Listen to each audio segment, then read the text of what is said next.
اهلا بكم اخوه الاخوات، فيديو جديد على قناتكم اجريد اسبور. اليوم الاخوه الاخوات نهضروا على زياش، حكيم زياش، وما ادراك ما حكيم زياش. حكيم زياش المتالق مع المنتخب الوطني المغربي، وللاسف مظلوم نادي تشيلسي، نادي البلوز. آم، حكيم زياش يعني كل شيء كيعرف انه حبيس الدكه منذ زمن طويل في نادي تشيلسي، وكيتبين على انه المشكل ماشي من المدرب، لان تعاقبوا عليها بزاف ديال المدربين تشيلسي. فالمشكل ديال زياش هو مشكل مع الاداره، والاداره هي اللي تتقرر في نادي تشيلسي، وهذا الشيء اللي كيخلي تشيلسي فريق ضعيف، وفريق اللي كيخسر الملايير لكن ما كتبانش في رقعة الملعب. زياش حكيم، ولدنا زياش اللي تألق في المونديال في قطر، ودائما ما كان متألق مع المنتخب الوطني المغربي، وحتى فاش كان في اياكس.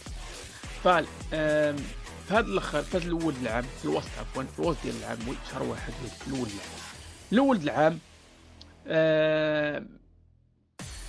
كان غادي يمشي لنادي باريس سان جيرمان، والاداره يعني عمدا ارتكبت خطا باش ان زياش ما يمشيش، لان كان ما بقى والو يتسدوا الانتقالات، وفعلا ما قدرش يداركوا الخطا وتسدوا الانتقالات، وبقى زياش في تشيلسي. السؤال المطروح هو زياش فين غادي يقدر يمشي يلعب هذا الصيف؟ هذا هو السؤال، فين يقدر يمشي يلعب؟ واش صاري باقي الخدمات ديالو، ولا غادي يمشي لشي دوري اخر؟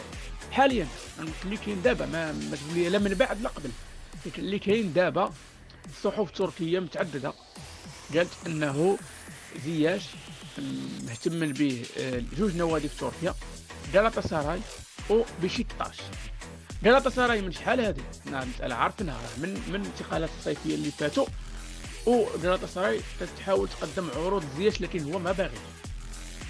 بشكتاش اللي تاهي دخلت معاهم على الخط دابا في التنافس على الظفر بالخدمات ديال زياش، بالاضافه لنوادي خليجيه.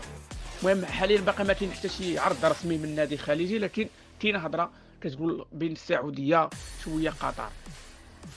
فين غادي يتوجه الله اعلم. حاليا ما كاينش هضره على شي نادي اوروبي، حاليا ما كاين والو. عقلت شي شحال كانت ميلان، كانت انتر، دابا لا، دابا ما كاين. يعني القضيه شويه ناقصه عند زياش.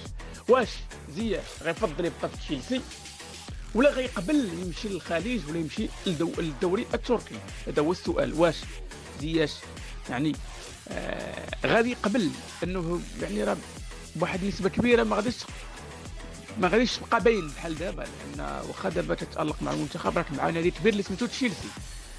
واش زياش يقبل يمشي يلعب في تركيا؟ وهذا الشيء غادي يخليه فعلا غادي يقدر يشارك في الشامبيونز ليغ وداك الشيء، ولكن غادي يختفي على الانظار.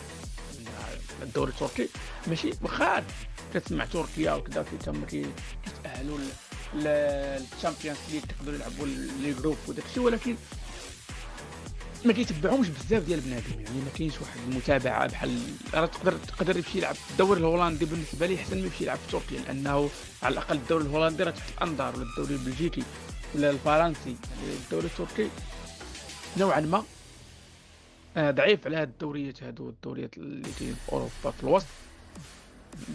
لا الدوري الهولندي، لا كما قلت لكم البلجيكي، الفرنسي، الاسباني، البرتغالي، الدوري الايطالي، الالماني، هادو على الاقل شويه دوريات نوعا ما بارزه. بحال دابا واخا كتسمع الدوري الهولندي ولا ما تتفرجش فيه بزاف، ولكن على الاقل كاينه واحد المتابعه مقارنه بالدوري التركي. ولا يمشي للخليج بحثا عن الاموال بين قوسين، لان الخليج احنا عارفين. واخا دابا النصر جاب رونالدو، جا النصر وداك الشيء، وكاين هضره على انيستا كاع، وكاين هضره بزاف ديال الخليج. المهم جايبينو غير ثلاث صور وصافي. تما الخليج كيفاش بلان. واش غيقبل ولا ما يقبلش؟ يعني دابا زياش امام خيارين، يا اما قلب على شي نادي ضعيف اوروبا يلعب فيه، وهو غيبقى يعني يبقى اللاعب تحت الانظار. مثلا يقدر يلعب مع فالنسيا، ولا يقدر يلعب مع سيفيا، يقدر يلعب مع مارسيل مثلا، واخا ما عندوش الطاقه باش يشري، ولكن المهم ولا يمشي يلعب في تركيا، هنا غيبعد شويه على الانظار، ولا يبحث على الاموال في الخليج. يعني يعطوني رايكم. المهم حاليا باقي ما كاينش شي هضره رسميه، هادو غير جرائد يعني مقربه من هاد النوادي هادو اللي قلت لكم. لا جلطة لا بشكتاش.